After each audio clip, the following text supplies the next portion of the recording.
Bonjour, nous sommes ici sur les Champs-Élysées. Vous voyez derrière moi l'Arc de Triomphe. Au lendemain de cette manifestation du 1er décembre avec beaucoup de dégâts, entre autres, vous voyez derrière moi les agents municipaux sont à pied d'œuvre. Ils sont en train de nettoyer les tags, l'ensemble des dégâts. Sur les Champs-Élysées, nous avons traversé tout à l'heure. On a vu qu'il n'y avait pas de passage. En tout cas, les feux piétons, il n'y avait plus. Donc ici, la vie parisienne reprend. À part ces dégâts, on a l'impression que rien ne s'est passé hier. Mais nous qui étions là le samedi 1er décembre, on a vu que c'était vraiment une guérilla. Et aujourd'hui, la place est prise par les touristes. On voit rarement des Français, des gens qu'on peut qualifier a priori de Français. On voit des touristes comme d'habitude. Donc aujourd'hui, nous sommes là. On va essayer de vous recueillir les informations, à savoir en tout cas comment les Parisiens ont vécu cette journée.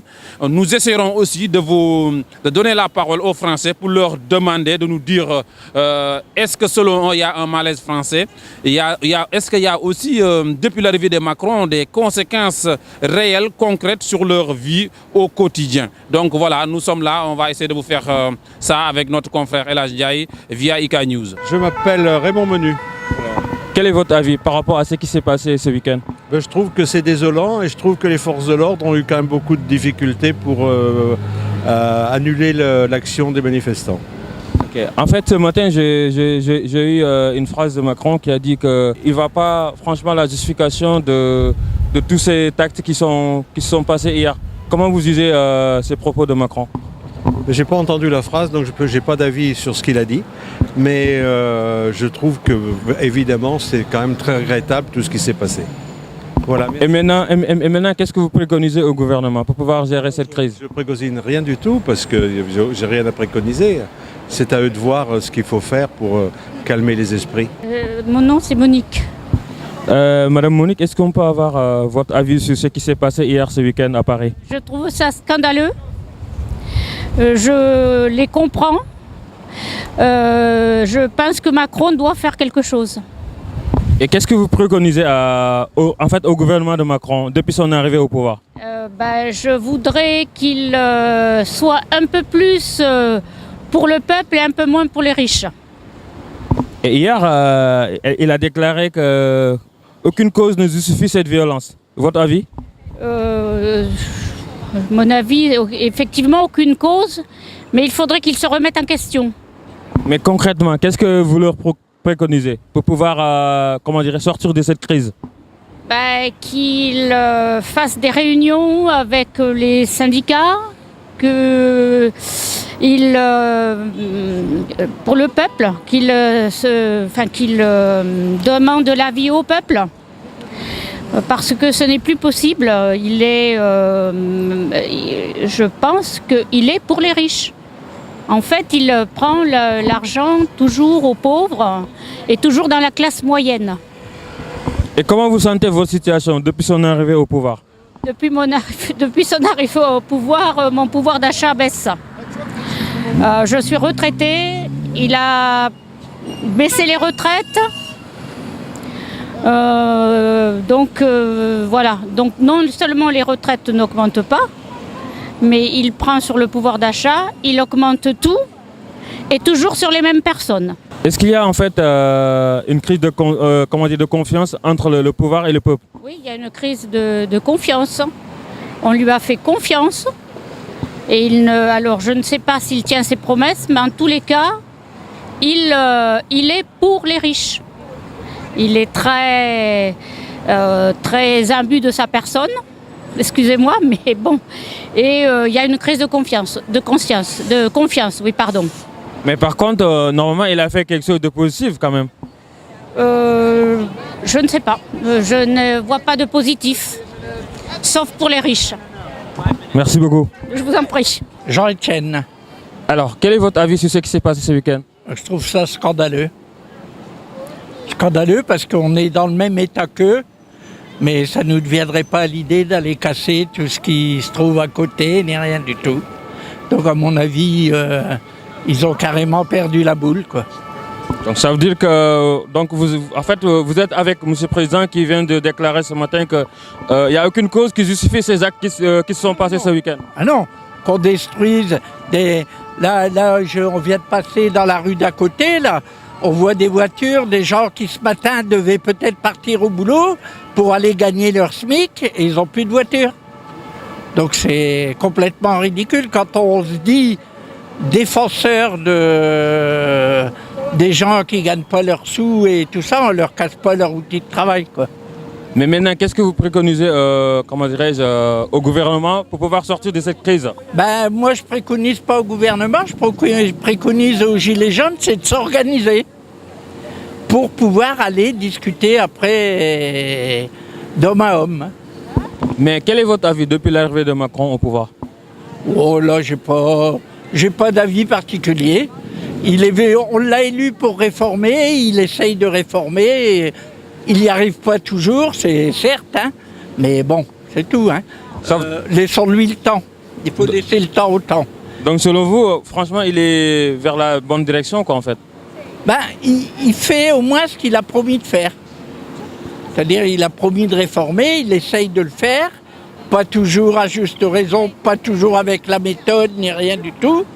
Mais bon, il fait pour ce pourquoi il a été élu.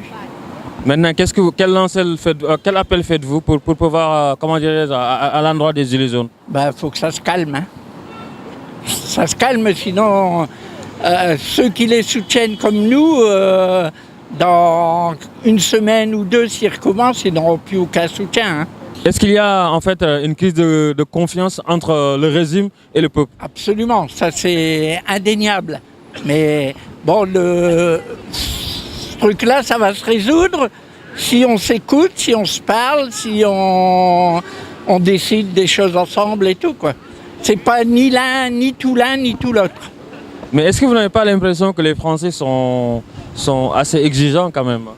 Je me souviens que le général de Gaulle disait que les Français étaient des veaux. Et je pense que... C'est-à-dire? Que c'était des veaux, des gens qui suivaient n'importe quoi, n'importe comment, n'importe quand. Et je pense qu'il avait tout à fait raison. Ça veut dire qu'actuellement, Macron tient bon, quoi, actuellement? Ben, il tient bon, il essaye de faire ce qu'il peut. Mais pas toujours dans le bon sens. Est-ce qu'il y a vraiment un malaise? Est-ce que la population, les jeunes ne trouvent pas de travail? Oui, mais... Les personnes âgées, les seniors vivent mal leur retraite. Est-ce que vraiment il y a un malaise? Voilà, il y a plusieurs rêves français, voilà, etc. Non. Allez-y. Oui, il y a vraiment un malaise. Mais le malaise, il est partagé par tous. Hein. C'est pas seulement 300 000 ou 400 000 personnes. Le malaise, il est sur les 60 millions de Français. Hein. Donc, à mon avis, il faut qu'on essaye de trouver des solutions. Mais pour trouver des solutions, il faut se parler. Il faut arrêter la violence, surtout arrêter la violence, c'est la pire des choses. Est-ce que maintenant ce malaise, est-ce que c'est pas les conséquences de la conjoncture économique? On vit une époque où c'est un village planétaire, il y a plein de raisons de guerre et tout. Est-ce que c'est vraiment la faute de Macron ou c'est simplement l'époque, notre temps qu'on vit? Nous sommes plus dans les années 30 ou avec, je ne sais plus l'époque qu'on dit, les 30 glorieuses. Est-ce que c'est vraiment la faute de Macron? C'est pas la faute de personne, c'est la faute de ceux qui nous ont gouvernés depuis 40 ans. C'est pas la faute d'une personne, c'est la faute de tout le monde. Nous sommes toujours ici sur les Champs-Élysées, au lendemain des manifestations du 1er décembre. Aujourd'hui, comme nous l'avons dit tout à l'heure, la vie a repris ici. On a l'impression que rien ne s'est passé hier, sauf que d'habitude ici, devant moi, il y a des feux rouges pour les passages piétons. Mais aujourd'hui, comme vous le voyez, il n'y a aucun feu de passage piéton. Les véhicules, en tout cas, laissent le passage priorité aux piétons. Comme vous le voyez, il y a absolument zéro feu. Et si on regarde le parterre, hein, on voit le reste des lacrymogènes. Nous étions là hier. Hein. Un feu, je précise, qui régulait les passages des piétons. Voilà, nous sommes donc, on va continuer de vous recueillir les avis des Français pour savoir, y a-t-il aujourd'hui un malaise français, y a-t-il en tout cas une crise de confiance entre le peuple et les élus? Tout à l'heure, un Français nous a dit qu'en fait, c'est la faute de tous les gouvernements jusqu'ici. Ce n'est pas seulement que la faute d'Emmanuel Macron. Peut-être qu'il est mal tombé, mais en tout cas, nous allons poursuivre ces interviews, avoir la réaction des Français au sujet de cette révolte ou en tout cas de ces manifestations des Gilets jaunes. Merci. Nous poursuivons donc d'accueillir leur avis. Merci. Monique, Alors, quel est votre avis par rapport à ce qui s'est passé ce week-end? écoutez, je suis vraiment dévastée, extrêmement abattue quand je vois le quartier dans l'état qui est aujourd'hui. Je pense que rien ne justifie autant de violence. Les revendications sont tout à fait justifiées. Elles sont légitimes. Il y a un grand décalage entre certaines élites et la plupart des gens. Mais on n'obtiendra rien par la violence. Là, on est en train de détruire le bien commun. Je trouve que ce qui s'est passé ici est gravissime. Ce qui s'est passé à l'Arc de Triomphe, là, qui est un symbole national, est gravissime. Il y va du respect, il y va de la dignité. Et je pense que nous sommes tous concernés. Nous devons essayer d'agir pour que on puisse trouver une solution pacifique à tout ça. Voilà. Mais actuellement, est-ce qu'il n'y a pas une crise de confiance entre le pouvoir et le peuple? Ah, je le pense, oui, malheureusement, parce qu'il y a une certaine surdité aux demandes, mais en même temps, il y a tout à fait une contradiction. On ne peut pas demander de baisser des taxes et en même temps demander qu'il y ait plus d'aide, plus d'État un peu partout. Donc il faut trouver le juste milieu entre une fiscalité utile et puis une répartition plus équitable. Voilà. Et en plus, comment est-ce que vous vous sentez depuis l'arrivée de Macron au pouvoir? Tout le monde est assez déçu. Vous êtes déçu? Ah, bien sûr, je suis un peu déçue, oui. Je suis un peu déçue parce que effectivement le pouvoir d'achat stagne, les prélèvements obligatoires sont extrêmement élevés. Moi, je suis chef d'entreprise et réellement, nous avons beaucoup de difficultés à finir le mois aussi parce que nous avons des charges très, très élevées. Voilà, on ne peut pas embaucher parce que chaque poste est un coût exorbitant pour nous. Voilà, je suis assez déçue. Mais selon M. Benjamin Griveaux, le porte-parole du gouvernement, ils ont dit qu'ils vont maintenir leur cap. En plus, au-delà de ça, comment dirais-je, tout début d'une réforme est assez difficile. Est-ce que vous ne pensez pas que Macron est vers la bonne direction? Parce que c'est... Bien sûr, il faut faire des réformes, il faut les faire. Mais pourquoi est-ce qu'on n'arrive pas à les faire comme en Espagne, par exemple? En Espagne, on a fait des réformes très difficiles. Tout le monde s'est serré la ceinture, mais tout le monde. Le problème, c'est qu'ici, il reste une disparité. Et je ne sais pas, il y a une sorte de culture de la non-négociation en France. Le dialogue? De dialogue, absence de dialogue, bien sûr. Oui. Voilà, et puis il y a des problèmes sociaux qui persistent depuis plus de 30 ans que personne n'a résolu et qui explosent.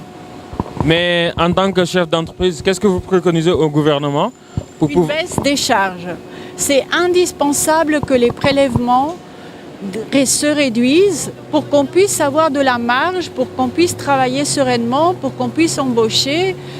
Autrement, on est étouffé, asphyxié. Attention, j'ai une toute petite entreprise, c'est pas du tout le CAC 40 et c'est le cas de beaucoup de mes collègues. Donc nous sommes extrêmement inquiets pour l'avenir. Comme d'habitude, on n'arrive pas à voir très loin. Mais sans doute, je vous dis, il faut faire les réformes, il faut les faire, mais avec du dialogue, de la concertation, de la pédagogie. Mais certains disent aussi que parfois, en fait, les Français sont assez exigeants. Quel est votre avis? Je disais tout à l'heure, ils veulent moins d'impôts, mais ils veulent plus d'État. C'est incompatible. Ça, c'est incompatible. Voilà. Quel est votre appel à l'endroit du peuple, à l'endroit du gouvernement et surtout des Gilets jaunes? Il faut faut surtout que les Gilets jaunes trouvent des interlocuteurs qui aient envie de négocier. Il faut une solution pacifique à tout ça. Il faut trouver le moyen de négocier. C'est plus possible de recommencer le week-end prochain. J'espère que cette semaine le permettra. Merci beaucoup, madame. Bonne journée à vous. Merci. Comme vous le voyez, hein, les agents municipaux sont en train de faire le ménage ici. À l'intérieur de l'Arc de Triomphe, hier aussi, il y a des dégâts. Hein. Il y a des tags que certains ont dénoncés. En tout cas, c'est un monument historique. Bonjour, nous sommes avec une autre citoyenne qui va nous donner son avis, nous dire qu'est-ce qu'il pense. Selon vous, peut-on parler d'une crise de confiance entre les élus et le peuple? Y a-t-il un malaise français? Est-ce que selon vous, les mesures prises par le gouvernement ont impacté de façon négative sur les gens, oui ou non? À vous, madame, et bienvenue sur IK News. Oui, Je vous donne le micro, bonjour. si vous laissez à côté, si vous voulez que je vous tienne compagnie. Voilà. Allez-y. Voilà. Merci. Écoutez, moi je peux dire que le gouvernement fait son boulot. Aux autres, c'est de se conformer à ce qui est bien pour la France. Mais apparemment, moi je dirais que les Français sont des enfants gâtés. Carrément. Voilà. D'accord. Tout leur est dû. De l'argent, de l'argent, de l'argent. Comme disait à l'époque M. Sarkozy, si vous voulez avoir plus, il faut travailler plus. Mais vous ne pensez pas que quand même les jeunes, ils s'inquiètent parce qu'ils n'ont pas de travail? Il y a des seniors, madame, il y a des seniors, les retraites ont baissé, il y en a qui fouillent dans les poubelles pour manger, tout ça. Non, pas en France. Ne me racontez pas d'histoire. Non, Si, on le voit tous les jours, madame. Mais vous n'avez jamais vu des personnes qui fouillent sur les poubelles pour chercher à manger? Des retraités n'ont pas besoin de grand-chose, franchement. Il y en a quand même, leur retraite, ils ont bien pris de l'argent sur leur retraite. Écoutez, moi-même je suis retraitée, j'ai perdu 16 €. Alors, il ne faut pas casser la France pour une poignée d'euros. Bon, en tout cas, merci beaucoup. Je regrette qu'il y a eu tous ces dégâts, parce que moi j'ai travaillé dans ces quartiers, j'ai habité dans ces quartiers. C'est la gloire de la France. Alors si on vient tout casser, elle sera plus pauvre, c'est tout. Mais le problème, c'est qu'en fait, les gens, ils manifestent, mais ils ont l'impression que les gens, on ne les écoute pas. Quoi, ils veulent de l'argent? Il veut quand même hier, une personne a dit, nous, on ne veut pas le gâteau en entier. Il veut juste la boîte du gâteau. C'est-à-dire, il veut quand même une répartition plus juste des ressources. Parce qu'il y a des entreprises, ils gagnent des milliards et que les gens... Et tout le monde, tous ceux qui sont pauvres veulent être riches, mais ce n'est pas possible. C'est normal qu'il y ait des riches et que ce soit vous qui le soyez. Si leurs parents étaient riches, ils seraient riches eux aussi. Il ne peut pas devenir riche du jour au lendemain. À la sueur de sa naissance, on devient riche à la sueur de sa naissance. Si on a l'héritage, c'est le seul mérite qu'on a en fait. Si on a de l'héritage, juste d'être né alors, vous êtes en train de me dire qu'il faut être tombé du bon côté? Oui, c'est juste ça. voilà. Et vous comprenez pas Mais que c'est les comme gens, ça. c'est comme ça. mais on ne peut pas être riche. En étant petit employé, bah oui, mais moi je voudrais être riche aussi, mais je ne vais pas casser Paris pour autant. Très bien. En fait, pour vous, en fait, juste le fait d'être né en fait, c'est comme ça et ça changera pas. Et puis les choses. Ça ne peut pas changer, monsieur. Vous ne pouvez pas être pauvre et devenir riche le lendemain. Mais si, madame, quand même, on peut, à la sueur du travail, à force de travailler, tout le monde peut gagner sa vie. Non? On peut gagner sa vie, mais on ne peut pas être riche. Ah oui, après, ça dépend. Alors, quelqu'un a dit l'autre jour, Monsieur Macron, vous êtes pour les riches. Moi, je dirais, la prochaine fois, il faut trouver un président balayeur. Il ne faut pas chercher des gens éduqués, il faut trouver des présidents balayeurs. Seulement, le danger, c'est que ceux-là, ils mettront de l'argent dans leur poche. Je ne crois pas que M. Macron mette de l'argent dans sa poche. C'est qu'ils ont mis de l'argent dans leur poche Voilà. à un moment. Écoutez, À un moment, peut-être pas ceux de maintenant, mais ceux qui ont hérité, comme vous dites. Ils ont hérité de gens qui en ont mis dans leur poche et qui ont pris dans la poche des autres. C'est comme ça qu'on devient riche. bon, écoutez, on voit que chacun a son avis. En tout cas, merci à vous. Le débat est long, mais merci en tout cas de nous avoir accordé ces moments d'échange. Merci. Au revoir. Merci beaucoup. Jeanne Dotzer, je suis maire du 8e arrondissement. Quel est votre avis par rapport à ce qui s'est passé ce week-end?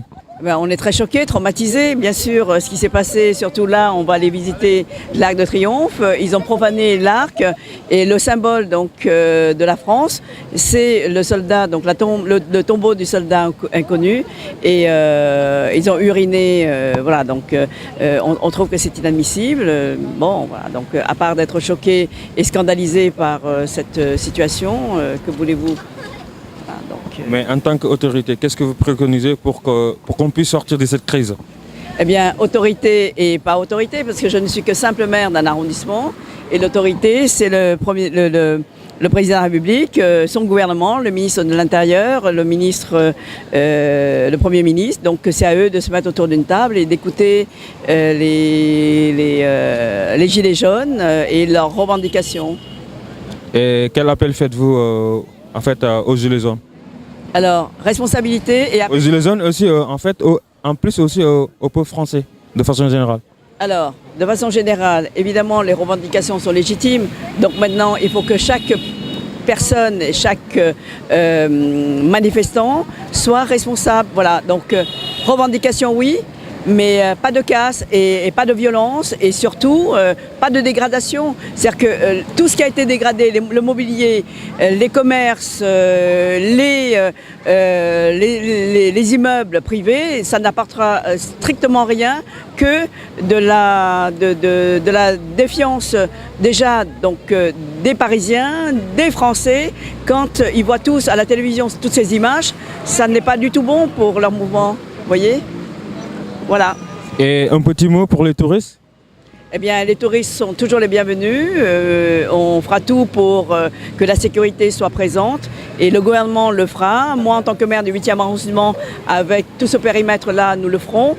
Mais voilà, donc il ne faudrait plus qu'il y ait ce genre d'image qui circule dans le monde entier.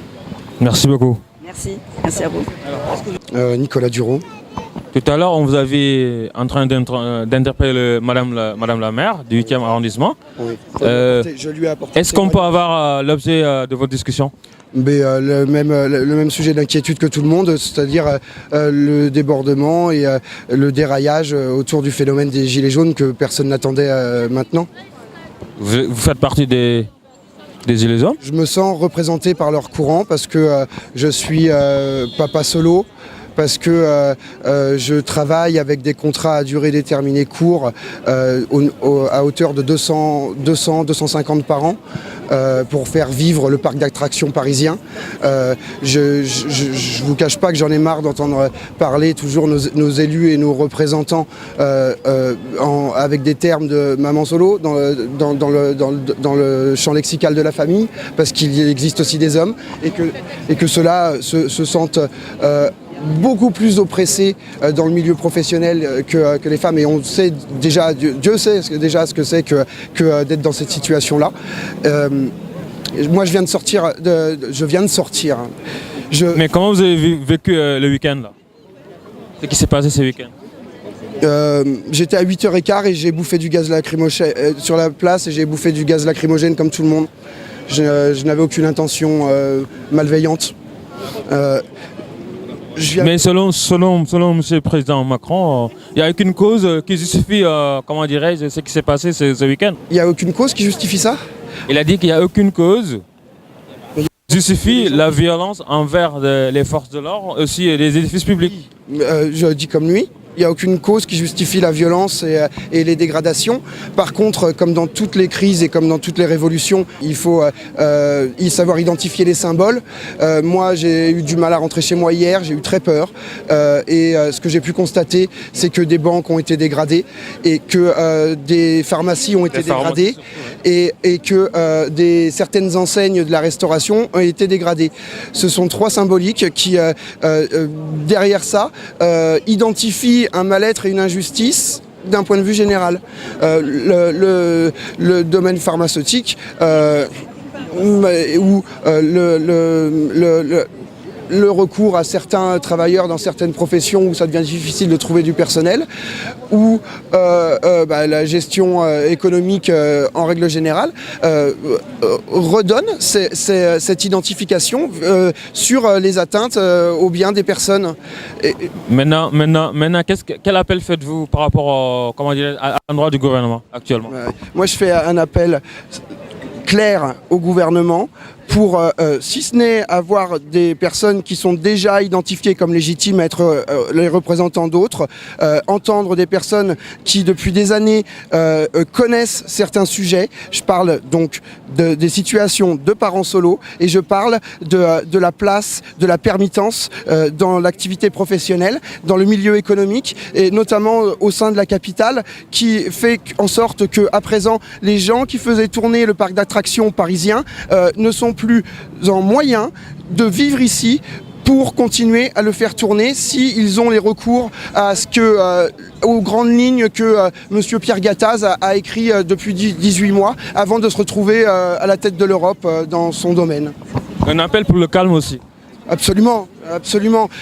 Samedi prochain, est-ce qu'il ne sera pas plus utile de rester dans nos campagnes et de rester dans nos banlieues et de rester dans nos quartiers pour ouvrir des assemblées citoyennes et débattre de ces grands thèmes, plutôt que d'aller chercher la confusion et l'impossibilité d'avancer dans des situations où il y aura des confrontations et où on s'en prendra des innocents. Donc vous regrettez vraiment en fait la violence qui s'est passée ce week-end? Mais c'est navrant. Moi, je ne sais pas si je vais travailler lundi avec ça. Merci beaucoup. Je vous en prie. Et Jean-Luc Mélenchon, ma foi, comme d'habitude, quoi. Ça. Et quel appel faites-vous à votre cher président Macron pour vraiment sortir de cette crise? Je ne suis pas filmée. Pour sortir de cette crise, je ne sais pas si je vais dire bien ou pas, c'est pas en enlevant la taxe sur le gasoil que ça va changer quelque chose. Peut-être augmenter le SMIC, ça fera plaisir à tout le monde. Peut-être. Vous êtes optimiste? Optimiste sur ce que je viens de dire? Optimiste par rapport à l'avenir économique de la France? Ah ça, je sais pas, j'ai pas les chiffres en tête, j'ai pas la notion de l'économie, je sais pas. Je sais pas quoi dire. Droite, vous avez des ultra-gauches, ils sont là, ils bloquent les routes, ils empêchent les gens de travailler, en plus ils sont agressifs, et ils n'ont pas de représentants. Mais comme dit monsieur, moi aussi j'ai pensé qu'il y avait peut-être des manœuvres politiques opposantes derrière, c'est possible. Et après... Donc je précise juste que vous ne le cachez pas, vous êtes en tout cas d'En Marche et que vous soutenez quand même en tout cas. Je ne suis pas la seule. Vous savez, c'est une minorité, de gilets jaunes. Il y en a combien? Il y en a eu combien hier? 5000. Tous les autres personnes étaient chez eux, la vie continue. Donc on peut les stopper quand même. Merci beaucoup madame. Voilà. Merci. C'est pas grave, là. On a au moins essayé d'avoir leur avis. Chef, vous voulez dire Les casseurs, il a dit. Pardon? Ah, je m'appelle Guy, voilà, et je suis breton. Mais je ne suis pas de Paris, je suis breton. Quel est votre avis par rapport à ce qui s'est passé ce week-end?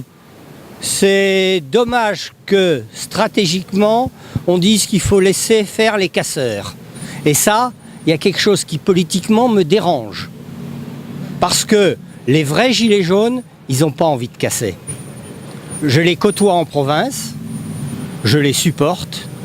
Ici, quand je vois le bazar qui a été fait, c'est pas des gilets jaunes.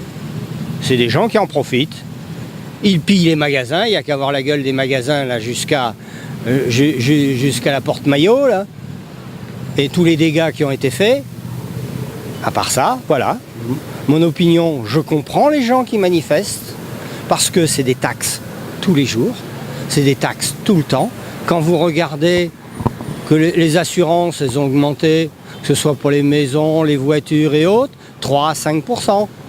Maintenant que je suis en retraite, j'ai le temps de calculer. Eh ben, c'est à chaque fois un petit peu plus.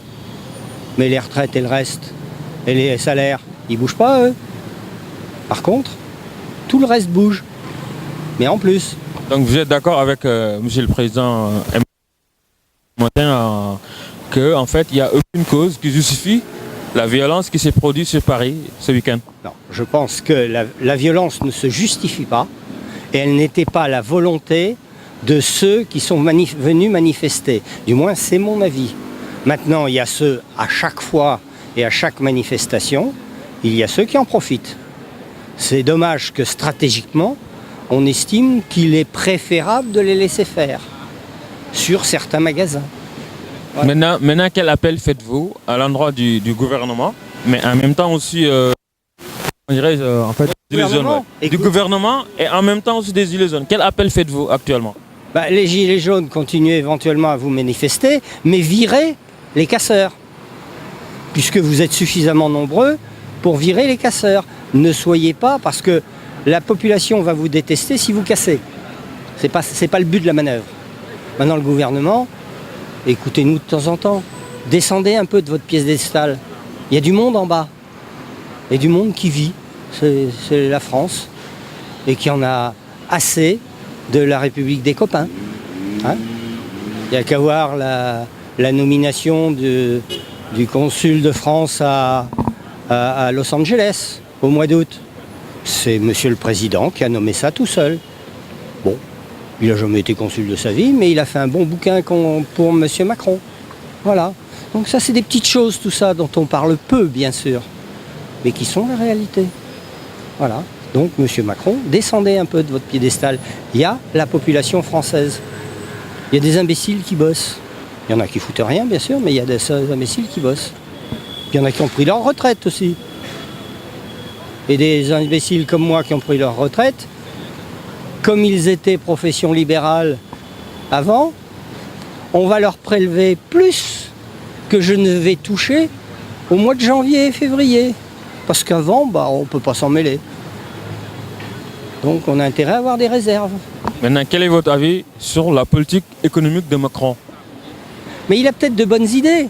Pourquoi pas? Il faut bien qu'un pays tourne. Mais il ne faut pas que ce soit toujours les mêmes qui trinquent. Bon, parce que c'est pas l'ISF, j'ai jamais été pour, mais en supprimant l'ISF, ça ne fera pas rentrer ceux qui s'étaient barrés. Il ne faut pas se faire d'illusions. Ceux-là, ils ne sont pas fous. Donc, est-ce que ça va empêcher d'en faire partir? J'en sais rien. Bon, maintenant, qu'est-ce que vous voulez, je n'ai pas les rênes de ce genre de choses, je n'ai pas de culture assez vaste, mais j'ai l'impression qu'ils sont au-dessus du système et qu'ils ne sont pas conscients du système. Qu'est-ce que vous préconisez pour pouvoir vraiment sentir vous-même sur l'action du gouvernement en tant que retraité? L'action, effectivement, la politique qui est suivie, pourquoi pas, que l'on aille vers l'écologique, qu'on aille vers... pourquoi pas, mais qu'on le fasse à petite dose, qu'on ne se mette pas d'un coup, ah bon, ça y est, c'est la mode, donc on taxe. On taxe, ah c'est facile de taxer, mais il y a toujours ceux qui derrière paient.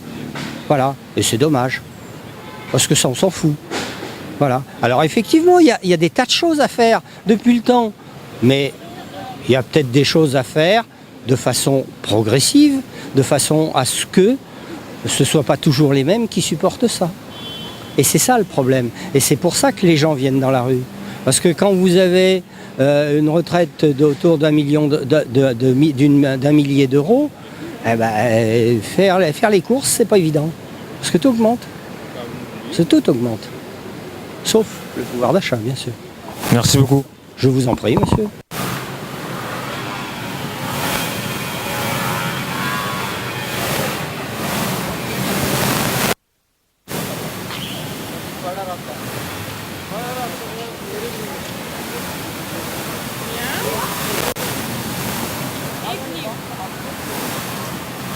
Madame Atalante, agence Atalante. Est-ce qu'on peut avoir... Des films documentaires politiques, vous êtes bien tombé. Nous voulons recueillir votre avis par rapport à ce qui s'est passé ce week-end. Ça fait 2 week-ends déjà, il se passe les mêmes choses. C'est consternant, évidemment. Mais ce qu'il y a de plus consternant, c'est que il y a une sorte de statu quo entre le gouvernement qui est au pouvoir, qui a été élu, avec un programme, et ces gens divers et variés, et je dirais avariés, que constituent les gilets jaunes, parce qu'on peut être gilet jaune, peut être gilet jaune, peut être gilet jaune. Ça veut dire que c'est tout et n'importe quoi. C'est un grand débat là. Et évidemment, dans ce grand débat-là, il y a bien sûr ceux qui veulent la guerre, ceux qui veulent tuer, ceux qui veulent massacrer, et ça va continuer ainsi, jusqu'à ce que les citoyens et citoyennes que nous sommes disent non. Gilets jaunes compris. Je voudrais souligner que la première victime des gilets jaunes, une femme d'ailleurs, gilet jaune, a été une femme. Écrasée par une autre femme. Et pourquoi est-elle écrasée? C'est important, c'est très important. Le symbole est très important. Pourquoi a-t-elle été écrasée? Parce qu'elle voulait passer avec sa voiture, avec sa fille à l'intérieur qui était malade. Les gilets jaunes l'en empêchaient. Et il y avait 7 gilets jaunes devant qui l'empêchaient. Et puis les gilets jaunes qui ont secoué, les copains de la gilet jaune, qui ont commencé à lui secouer la voiture. Et paniqué, elle a foncé. Un mort, une femme, la première. Ça, c'est très important à souligner de ne pas l'oublier. Pourquoi? Parce qu'à l'intérieur des revendications diverses et variées de ces gilets jaunes, il y a une majorité de femmes. Et le soir, il n'y a que des mecs qui se bourrent la gueule et qui font le salaud. Quand est-ce qu'on va le dire? Moi, je fais des documentaires politiques sur les droits des femmes, en France et dans le monde, ainsi que des documents de la mémoire des résistants et des résistantes. Alors, vous savez, je suis au courant de l'histoire. Et j'étais en plus professeur pendant 40 ans. Donc, à Boulogne-Billancourt en plus. Donc, je connais bien évidemment les enfants, les adolescents, mes collègues, ce qui se passe, de mettre en cause, et les enseignants, parce que alors les enseignants, les pauvres, voilà, hein, maintenant c'est les policiers qui sont en première ligne. Nous, on y a été, les professeurs, hein, il y a eu des tués, des morts, et ça continue. On voit dans des collèges une prof qui est mise en joue avec un... Qu'est-ce que ça veut dire? Où on va comme ça? Alors, 2 solutions. 1, plus de manifestations. Donc si j'ai bien compris... 1, l'état d'urgence. Et 1, l'état d'urgence. Comme pendant les attentats. 2, plus de manifs à Paris. OK? Donc si plus de manifs à Paris, point final, on n'en parle plus. 3, Macron, il prend une délégation de gilets jaunes avec son gouvernement et on discute. Sinon, rien. OK? Et même s'il veut, il le fait sur les Champs-Élysées, là, à l'Étoile, et moi, je viens filmer.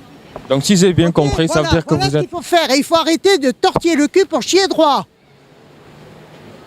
C'est ça, sinon on est en climat insurrectionnel et la guerre civile au bout. C'est ça qu'on veut avec les fachos au pouvoir. Évidemment, évidemment. C'est gros comme une maison. Voilà. Laurine Brosse. Qu'est-ce que vous faites dans la vie? Moi je suis en BTS en alternance en laboratoire. Quel est votre avis par rapport à ce qui s'est passé ce week-end? Moi je trouve, je suis pas du tout... En fait, je suis contre aussi les casseurs, mais d'un côté, je peux les comprendre, mais je suis pour les gilets jaunes, mais de là à tout casser, à tout taguer, je trouve que c'est un peu abusé. Et puis, nous, on est tous concernés et voilà quoi. On n'est pas d'accord avec ce qu'ils font. Et qu'est-ce que vous proposez au gouvernement? Je sais pas vraiment, de diminuer les taxes. Déjà, on est dans une démocratie, plus faire parler le peuple, parce qu'on n'est pas assez concerné. Enfin, ça nous concerne, mais on donne pas assez notre parole, je trouve, moi. On n'est pas trop dans une démocratie, selon moi, ouais. Il y a certains qui disent que souvent les Français, ils sont assez exigeants. Oui, on est exigeant parce que moi personnellement, nous on est les jeunes de demain, c'est notre avenir, on est concernés et on ne sait pas trop comment ça va se finir, quoi. Donc ça fait un peu peur, on ne sait pas trop où on va en fait. Et voilà. Qu'est-ce que vous préconisez au gouvernement? Qu'est-ce que vous reprochez au gouvernement actuel? Moi je reproche de ne pas être assez à l'écoute du peuple. C'est pas une démocratie là pour moi en ce moment. C'est ça le plus gros problème aussi. C'est là que partent tous les problèmes. Et puis du coup, il se passe les gilets jaunes. Du coup, Macron en profite pour faire passer d'autres lois à côté. Voilà. Après, Comme, personne peut être totalement... On ne peut pas tous être contents de ce qui est dans différentes situations. On n'est pas tous niveau social, on n'est pas tous pareils. Alors du coup, on peut pas... on ne sera jamais tous d'accord. Alors c'est compliqué aussi pour... on ne sait pas trop, je sais pas. Mais nous, en fait, concrètement, on voulait savoir. Concrètement, qu'est-ce que vous reprochez au gouvernement actuel? Moi, je reproche qu'on n'ait pas assez écouté le peuple, pour moi. Sur le plan social, économique, éducatif, qu'est-ce que vous voulez exactement? Oui, le plan social, il y a beaucoup d'inégalités, donc c'est compliqué de gérer tout ça, mais en même temps, j'ai rien, je sais pas. Votre avis sur Macron? Mon avis sur Macron, je pense qu'il n'écoute pas assez les manifestations. En fait, j'ai l'impression qu'il s'en fiche un peu de ce qu'on dit, quoi. Ouais. Et que il fait rien pour, il parle pas et on est au courant. On ne sait pas en fait ce qu'il pense lui. Voilà quoi, je sais pas. Vous?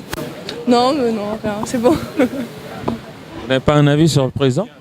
Si, je suis surtout sur son action. Sur son action, non, on n'est pas content. Il fait rien. Pour arrêter les gilets jaunes, il se passe rien, j'ai l'impression moi. Est-ce que vous êtes vraiment assez informé sur vraiment ce qu'il est en train de faire pour la France? Peut-être pas totalement, mais moi j'ai l'impression que ça change rien. Depuis la première manifestation, j'ai pas vu de changement, j'ai rien vu. Quel appel faites-vous à l'endroit de la jeunesse? La jeunesse, c'est notre futur, ça nous concerne tous, nous les jeunes, donc il faut qu'on se serre déjà tous les coudes face à ce qui arrive et je sais pas. Merci beaucoup. Merci. Alain? Alors, votre avis sur ce qui se passe actuellement en France? En France, c'est le résultat, pour moi, de 40 ans, de 50 ans voire, de non-application, non-respect de ce qu'est une république, de ce qui est pour moi une république. C'est-à-dire on a lâché, on a abandonné, on a fait une culture de soi-même, une culture de clientélisme qui fait que il fallait chercher des voix là, donner des voix, donner un passe-droit ici, donner ceci, donner ça. Donc aujourd'hui, où en sommes-nous? 200 ans en arrière, avec une république de type royaliste, c'est-à-dire enfermés dans leur bulle et dans leur cercle, et on ne peut pas avoir de discussion. On n'a pas de discussion. Dès qu'on essaye de discuter de façon posée et réfléchie, comme le font d'autres pays, d'autres démocraties, type Allemagne par exemple, qui est notre voisin le plus proche et le plus important, eux arrivent à discuter et on se stoppe, les syndicats discutent, on compose et on avance. Ils ont baissé après la crise financière de 2008-2009, ils ont baissé leurs taux, ils ont baissé le coût de la vie, l'argent, la nourriture. Pourquoi l'argent? La nourriture simple est 30 à 40% moins chère en Allemagne que chez nous. Pourquoi tas de choses sont faites comme ça? Et les gens, mon fils a vécu avec 1000 € à Berlin, il y arrivait. Et normalement, sans plus. Ici, on se fait étrangler par le bide parce qu'on ne peut plus se nourrir, étrangler par le cou parce que, on n'arrive plus à s'exprimer. Et sur la route, c'est la répression permanente, radar, contrôle, de ci, de ça. Vous voulez que je vous dise, fin de mon histoire? Les pays communistes, ça fait 30 ans que j'y suis allé, j'ai beaucoup commercé avec eux. Eh bien, le communiste totalitaire, le dirigisme, où on disait, messieurs, on ne vous demande pas de penser, on vous demande d'exécuter. Exécuter et avancer droit. Eh bien, aujourd'hui, je suis désolé, ici, on est dans un pays dit quasi avec une forme de totalitarisme indirect, mais bien contrôlé. On dit, vous avancez comme ça, vous ne discutez pas et vous payez, et c'est tout. Voilà. Mais en fait, selon le président Emmanuel Macron, il dit, je cite, il n'y a aucune cause qui justifie les violences qui se sont produites ici à Paris. Votre avis? Monsieur Macron devient aveugle, il n'a aucune cause. S'il ne descend pas, s'il ne comprend pas les gens, s'il ne voit pas ce qui se passe dans les petits foyers, dans les petits villages, dans les choses comme ça, mais peut-être qu'il n'est pas jamais sorti de Paris. C'est la question que je me pose. Parce que quand il prend l'avion très souvent, il survole, mais en survolant, on ne descend pas, on n'est pas dans la fange, monsieur. On n'est pas avec le peuple, on n'est pas avec les agriculteurs qui ne savent pas comment s'en sortir, et bien qu'ils soient obligés d'utiliser du glyphosate ou différents éléments très toxiques qui sont mauvais. On devrait les interdire, ça. Mais ils ne peuvent pas faire autrement, ils ne savent pas. Et ils n'arrivent pas à joindre les deux bouts et à gagner leur vie. Vous savez ce que c'est la retraite d'un agriculteur? Avec la MSA, c'est 800 € par mois. Vous arriveriez à vivre avec 800 €, vous, monsieur? Eh bien moi, je ne peux pas. Et nombre de gens que j'ai autour de moi, je côtoie beaucoup de petites gens. Qu'est-ce qu'il faut faire? On leur dit, vous avez la chance, vous avez l'ouverture, vous avez l'éducation gratuite, vous avez tout ça. Mais combien d'enfants de classe basse ou moyenne arrivent à s'en sortir, à monter, à choses comme ça?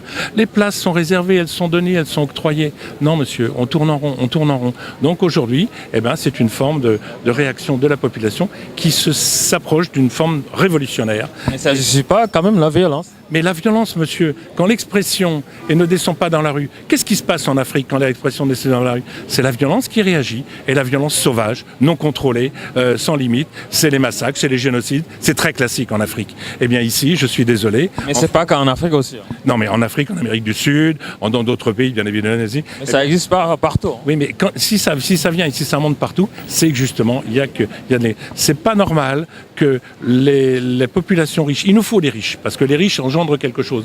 Mais il ne faut pas normal que les riches engendrent et deviennent de plus en plus riches, et qu'ils deviennent de plus en plus riches, ok, mais pas au détriment du reste, et qu'il faut que l'autre part du peuple puisse monter également. Il faut que tout le monde monte. Un exemple, prenez une espèce de truc égalitaire tel que les anciennes colonies anglaises. Eh bien regardez, le Canada est ancienne colonie anglaise, l'Australie ancienne colonie anglaise, ce sont des pays qui se sont développés, qui se sont ouverts, qui se contrôlent et qui arrivent à quelque chose, et qui c'est intéressant. Il y a d'autres petits pays aussi, mais c'est vraiment pas facile, mais je ne suis pas du tout d'accord sous cette forme-là, enfin tel qu'on le vit aujourd'hui. Mais maintenant, à vous entendre parler, je vois que vous avez fait des revendications. Maintenant, concrètement, qu'est-ce que vous proposez au gouvernement pour pouvoir répondre à l'attente des gens mécontents actuellement? Alors, je vous entends bien. Qu'est-ce que je peux proposer? Qu'ils s'en aillent. Qu'ils partent tous. Il faut qu'on fasse place nette et qu'on change les mentalités et les esprits. C'est pas Macron. Il ne faut pas leur donner du temps aussi. Ils viennent juste d'atteindre au pouvoir. Là. Il n'y a pas de temps à leur donner. Là, il est en train d'asséner une multitude d'éléments qui fait que les gens sont complètement étranglés. On vous dit, on vous supprime la taxe d'habitation. Vous savez ce que ça représente sur une petite facture, une taxe d'habitation? 1 euro, 20 euros et 30 euros. Quand de l'autre côté, l'essence augmente de cette façon-là, et la personne qui a besoin de sa voiture pour circuler en campagne, eh bien, il faut qu'il dépense 50 euros de plus par mois. Qu'est-ce que vous voulez que je vous dise? C'est la quadrature du cercle. Si vous l'envoyez ce terme-là, c'est la souris qui se mord la queue, qui essaye de se la mordre. On n'y arrive pas, on peut pas. C'est pas possible. Les gens ne vivent plus, n'arrivent plus à se nourrir de leurs éléments. La vie, regardez, dans un magasin, vous remplissiez un caddie autrefois, c'était 100 euros, maintenant c'est 150, 180, 200 euros. Ce sont des choses, ce sont des éléments simples, ce sont des mesures simples. Et la nourriture est très chère. Et les magasins, eh bien les grands magasins ne veulent plus donner. Avant, on pouvait récupérer des aliments qu'ils mettaient de l'autre côté. Non, ils les détruisent. Les éléments. Donc, c'est vraiment complètement fermé, la boucle s'enferme sur elle-même et les gens deviennent aveugles. Donc, c'est comme la révolution, il faut changer les têtes, changeons les têtes et remettons une politique nouvelle et des gens nouveaux. Voilà. Moi, c'est ce que je pense, c'est mon a priori. Mais de cette révolution des Gilets jaunes, bien sûr qu'ils ne sont pas coordonnés, bien sûr qu'ils ne sont pas organisés, mais c'est la base, ce sont des gens simples qui essayent de s'en sortir, qui essayent de vivre. Alors c'est pour ça qu'ils réagissent. Alors je suis d'accord avec eux, qu'ils réagissent de cette façon-là, parce que discuter avec Macron, on ne peut rien lui dire, il ne comprend pas. De toute façon, il ne veut pas entendre et il ne comprend pas. Regardez ses discours, regardez ses propos, regardez ses éléments. Il peut que renforcer le pouvoir qu'il a actuellement, féliciter les policiers, des trucs comme ça, parce qu'il faut les encourager, il faut qu'ils les gagnent pour eux, bien évidemment. Mais où va-t-on dans cette idée-là? Rien. L'Arc de Triomphe qui est ici, qui vient d'être tagué. Bien sûr, j'accepte pas ces propos qui sont marqués dessus, le respect par rapport à des gens. Mais ces gens qui sont morts là-dessous, sous Napoléon ou le soldat inconnu de 14-18, on leur demandait pas leur avis, on leur disait, monsieur, toi, t'es là, tu prends ton fusil et ton machin, et tu vas là-bas, et ils se faisaient tuer comme des lapins. Ils se faisaient tuer, ils faisaient pas 100 mètres, 150 mètres. Le nombre de morts qu'il y a eu, c'est absolument aberrant. Eh bien ici, on est dans un système où on te demande, avance et tais-toi. On est les moutons de Panurge. On est des moutons de Panurge, c'est tout. Eh bien, les moutons de Panurge, ils se rebellent. Et voilà. Et c'est comme ça. Et ça me paraît tout à fait quelque chose de cohérent et de logique. On verra bien ce que ça donnera, mais il en ressortira quelque chose de positif parce que la démocratie française, elle existe. Les gens en veulent, en demandent, mais pas sous cette forme-là, plus sous cette forme-là. On ne veut plus de ça, que ça soit de droite et de gauche. Ce sont tous des potentats, des gens qui se soutiennent, il y a trop de consanguinité. Ils sont tous issus du même clou. Trop de consanguinité. Ça dégénère. C'est la dégénérescence. Ils ne sont plus proches du peuple, ils n'acceptent plus. Voilà, je suis désolé, voilà mon opinion. Mais qu'est-ce que vous proposez concrètement au moins pour qu'on puisse... Je vous l'ai dit, aujourd'hui, Qu'est-ce que vous proposez? Parce qu'au moins, dans chaque problème, il doit y avoir une proposition pour pouvoir sortir de la crise. La proposition, c'est qu'on fasse, ça pourrait être cette forme-là, je ne sais pas, une forme de référendum pour dire le gouvernement actuel, on le garde ou on ne le garde pas. On peut le virer, on peut le supprimer. Regardez la Belgique, sans gouvernement, ils ont bien vécu pendant 1 an, plus d'1 an, un truc comme ça. Et ils s'en sont très bien portés, et ils n'en sont pas morts. Et la démocratie fonctionnait, et les institutions fonctionnaient, tout fonctionnait, et il n'y a pas de gouvernement. Vous ne croyez pas qu'on ne peut pas faire la même chose pendant 1 an, sans gouvernement, sans choses comme ça, sans décision? Des lois, ils en pleuvent à pléthore, des lois, des choses comme ça, ils en pleuvent à pléthore. Mais on va où avec tout ça? Trop de lois, ça devient inefficace. Trop d'impôts tue l'impôt, tout l'impôt. Donc voilà, c'est tout. Je pense que... Mais monsieur, franchement, on a l'impression que vous êtes assez dur avec le gouvernement. Hein. Je suis pas assez dur, je suis réaliste. Je suis réaliste parce que ce gouvernement... On n'en veut plus. On veut plus de ces gens-là. On veut plus de ces gens qui ne vivent que de leurs œillères, que de leurs bulles. On se croirait dans une course de trot, avec des chevaux, avec des œillères. Ils sont là et puis on dit à celui qui avance le plus vite et court le plus vite. On en est là. Non, il faut changer ça. Alors, qui mettre à la place? Pour l'instant, je n'ai pas de solution, mais il faut mettre des gens nouveaux qui repensent et qui voient un petit peu différemment la chose. La dette de la France, bien sûr qu'elle est énorme. Vous savez combien c'est la dette de la France sur vos enfants? Vous savez ce que c'est? C'est 50 000 €. C'est quasiment 50 000 €. Un enfant, il naît dans ses landes, il arrive ici, il a déjà une dette de 50 000 €. Comment voulez-vous? Mais cette dette, c'est le résultat, le cumul d'un laxisme extraordinaire. Il faut redonner d'abord de l'éducation, du pouvoir dans la famille, de l'éducation, du respect du père et de la mère, du respect, de la politesse, dire bonjour, au revoir et tout, et ça c'est important. La deuxième chose pour moi, c'est que la personne qui travaille, elle vive de son travail, elle puisse se loger, se nourrir, se payer quelques vacances, pas des choses extraordinaires. Et il ne faut pas rejeter sa faute sur les autres. J'entendais une dame à côté qui me disait « c'est de la faute, on en veut aux juifs, on en veut aux machins ». Mais qu'est-ce que c'est que ça, où on va? On a besoin de tout le monde. L'Australie, un melting pot de 180 nationalités. Les États-Unis, c'est un grand melting pot, mais ça fonctionne, ça marche. Combien de gens qui sont au chômage aux États-Unis? 3, même pas 3%. Combien de gens à New York sont au chômage? 0,5%. Donc vous voyez, on s'informe un petit peu, on le sait avec les médias de communication, c'est très bien. Eh bien moi, je pense que aujourd'hui, le système français tel qu'il est là et l'Europe, c'est pas bon. C'est pas bon. On est loin de prendre préoccupation. Et c'est cette Europe qui a été construite de 27. C'est une Europe complètement très difficile, trop difficile, trop ingérable. Elle devient ingérable. Vous savez, les grands dirigeants, les grands peuples dans l'histoire de France, que ce soit aussi bien Louis XIV, même Charlemagne, que ce soit Louis XIV, que ce soit Napoléon, ils ont voulu conquérir la porte. Et bien, à chaque fois qu'ils ont voulu conquérir la porte, faire une grande Europe, ça s'est écroulé et ça s'est effondré. Eh bien, on est dans une fin de vie, une fin de fonctionnement. C'est ce que je pense. Mais monsieur, on a l'impression que vous êtes vraiment un peu pessimiste en fait. Pourquoi vous n'êtes pas d'accord avec les nouvelles réformes pour pouvoir développer le pays quand même? Parce qu'au moins, Macron a essayé quelque chose. Les réformes, vous êtes telles qu'elles sont appliquées, telles qu'elles sont mises. Franchement, il est au moins. Faire des réformes. Attendez, monsieur. Au moins. Des réformes, cher monsieur. Attendez, il faut un pays riche. Écoutez-nous d'abord. En fait, au moins, c'est un président jeune qui a été élu, démocratiquement parlant. Au moins, il a essayé des réformes pour pouvoir développer le pays. Macron a été élu par une minorité de Français, pas par une majorité, puisque le taux de gens qui ont voté est très faible. D'accord, il a été majoritaire dans le nombre faible, mais il ne tient pas compte de l'expression des autres Français qui existent et qui sont là. C'est pas parce qu'ils n'ont pas voté qu'ils n'ont pas le droit aussi dedans. C'est vrai qu'un vote blanc ne compte pas pour la France, c'est une erreur, c'est une très grosse erreur, on devrait les comptabiliser. Et puis deuxième chose, il a été élu par opportuniste. C'était l'homme de situation. Après une droite décalante et gauche, idem, la même chose. Il arrivait là, on avait dit, ah non, au premier tour, on a dit, ah Marine, oui Marine, c'est Marine, et puis après Marine va arriver. Mais finalement, Marine, bien sûr qu'il y a 50% de bons, 50% de mauvais, mais elle voulait remettre des choses un peu simples dedans, l'implication que les Français attendent. Maintenant, ils n'ont pas. C'est la chienlit. Et de la chienlit renaîtra quelque chose. À chaque fois qu'il y a une révolution, il renaît quelque chose d'intéressant. Eh bien, je pense que ça va renaître quelque chose d'intéressant et vous verrez.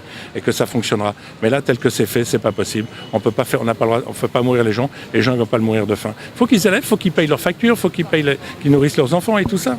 Regardez. Comment se fait-il que Coluche, 20 ans en arrière, qui s'est fait assassiné parce qu'on l'a trucidé, Chonu. Ça, c'est une réalité. On ne supprime pas un type comme ça parce qu'il gênait. Comment se fait-il que Coluche, avec ses médecins... Au moins, Macron a fait des choses positives quand même.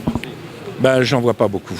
J'en vois pas beaucoup parce que globalement, ça fonctionne pas. Même s'il a eu des idées, certaines idées qui étaient bonnes pour choses comme ça, il se préoccupe pas du quotidien et du sort de nos ressortissants à l'intérieur du pays. Parce que, oui, des choses positives, je suis d'accord. Il a fait des choses positives.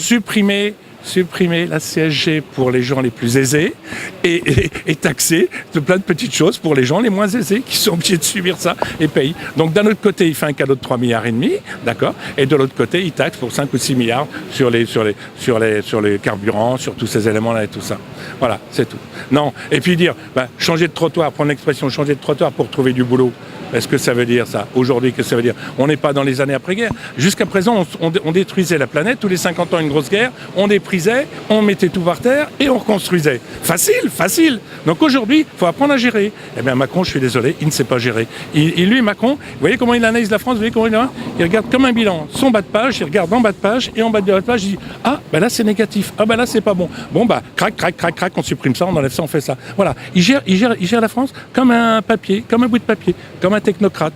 Et ces discours, ce sont des discours de technocrates. D'ailleurs, c'est pas lui qui les fait, il les écrit. Son ton est monocorde et pas très, il n'a pas d'emphase. Qui prenne un peu de cours théâtral ou quelque chose comme ça pour dire ces choses, pour faire quelque chose. Il n'a pas d'emphase, cet homme. Cet homme, c'est un représentant du pouvoir actuel, des finances, parce que ce sont les finances. Les finances gèrent tout et bloquent tout. Si les finances ne donnent pas, c'est fini. Il ne faut pas oublier que quand même, quand il y a eu la crise de 2008-2009, qui est-ce qui a renfloué les caisses, les banques? Il a fallu que ce soit l'État. L'État, c'est la collectivité, c'est tout le monde a contribué. Mais nous, on nous a augmenté nos taux, on nous a augmenté nos charges, on nous a bloqué nos découvertes, on nous a bloqué tout ça. Ça aussi, monsieur, vous voyez, c'est un élément important au niveau. Donc tous ces éléments-là, fait qu'aujourd'hui, essayez de faire un petit emprunt pour acheter votre voiture. Il nous dit achetez une voiture, on vous fait un cadeau de 5 000 €, achetez une voiture. Mais comment on peut acheter une voiture? D'abord, il faut avoir l'argent. Deuxièmement, il faut pouvoir l'emprunter. Les banques, elles vous disent ok, je vous prête, mais sur quelle base et comment vous donnez et qu'est-ce que ça apporte? Montrez-moi vos fiches de paye. Non, monsieur, avec votre petit salaire, non, on peut pas, c'est pas possible. Donc Macron a peut-être des idées bonnes, mais il y a énormément d'anachronismes, c'est-à-dire de choses qui sont. Et pourtant, l'économie française se porte mieux actuellement. Non, elle se porte parce que, vous savez comment travaillent les Français? En gros, elle se porte bien, je ne sais pas au niveau de quel gouvernement, mais vous savez comment se portent les Français? Parce qu'ils travaillent comme des durs. J'ai jamais vu des gens aussi travailleurs et acharnés. Mais ils vivent sous perfusion, c'est-à-dire qu'ils sont poussés. Et puis, énormément. Vous savez que le pays, la France, c'est un des pays qui consomme le plus de somnifères et de produits, tas de produits, trucs comme ça pour se nourrir. C'est quand même inimaginable. Et les gens se détruisent. Vous savez, il y a un tel stress dans le quotidien des gens que je rencontre que je suis complètement bouleversifié. Le terme bouleversifié, je ne sais pas s'il est très français, mais ça me perturbe énormément. Je reviens de 6 mois en Australie. Je dois dire que les Australiens, ils vivent cool, ils vivent bien, ils sont détendus, ils sont serviables, ils sont sympas, ils sont agréables. Ici, on vous regarde de travers. Quand vous posez une question, déjà avec votre voisin, tout juste si vous parlez, mais ici, on n'est pas dans le bled, on est vraiment dans un pays. Je comprends pas, j'ai beaucoup de mal quand même. Mais quand même, il faut rester positif et optimiste. Je suis positif dans le renouveau, dans un changement, mais un changement radical. Et puis, mais avant de parler de changement, il faut laisser le temps, au gouvernement de s'installer et puis de mettre en œuvre leur nouvelle politique quand même. Oui, mes chers monsieur, quand on vous met, excusez-moi, d'habitude, eux, ils ont un coussin sous les fesses, un parachute au-dessus de la terre, eux, leur situation, elle est protégée, ils sont tranquilles, quoi qu'il arrive, ils s'en fichent complètement. Mais vous, quand vous avez l'épée là, sous la gorge, et l'épée de Damoclès, et puis un machin sur la tête qui vous tape, et puis un coup de pied au cœur pour vous faire avancer, comment voulez-vous avancer? Comment voulez-vous faire? Ils n'arrivent pas, il faut pouvoir manger, il faut pouvoir vivre, il ne faut pas vivre dans l'angoisse. Combien de gens ne dorment pas dans l'angoisse, se lèvent le matin, vont faire ci, vont faire ça, tout comme ça? Combien? Je peux vous dire que c'est terrible. Alors, c'est vrai que dans cette réaction, il y a un nombre de gens peut-être qui sont, je comprends très bien, qui sont revendiqués, qui n'ont pas d'espoir, qui n'ont rien, qui sont marginalisés. Il y a des endroits, il y a ce qu'on appelle le cercle rouge autour de Paris. On n'en parle pas, on n'y va pas. Est-ce que vous pouvez me rappeler votre nom? Alain. Voilà. Votre fonction? Ma fonction, je suis retraité maintenant. Mais j'ai été chef d'entreprise, j'ai dirigé. Et j'ai beaucoup travaillé un peu dans les pays de l'Est, un peu partout. Et je peux vous dire que là-bas, les gens, je les ai vus vraiment dans la merde. J'en ai fait monter. Merci beaucoup. Ça ira bien pour vous. Merci si vous beaucoup. Transposez quelque chose, transposez quelque merci chose. Beaucoup, merci mais beaucoup. Allez, dites-le, faites-le savoir. Je soutiens les Gilets jaunes. Merci beaucoup. Bon courage à vous.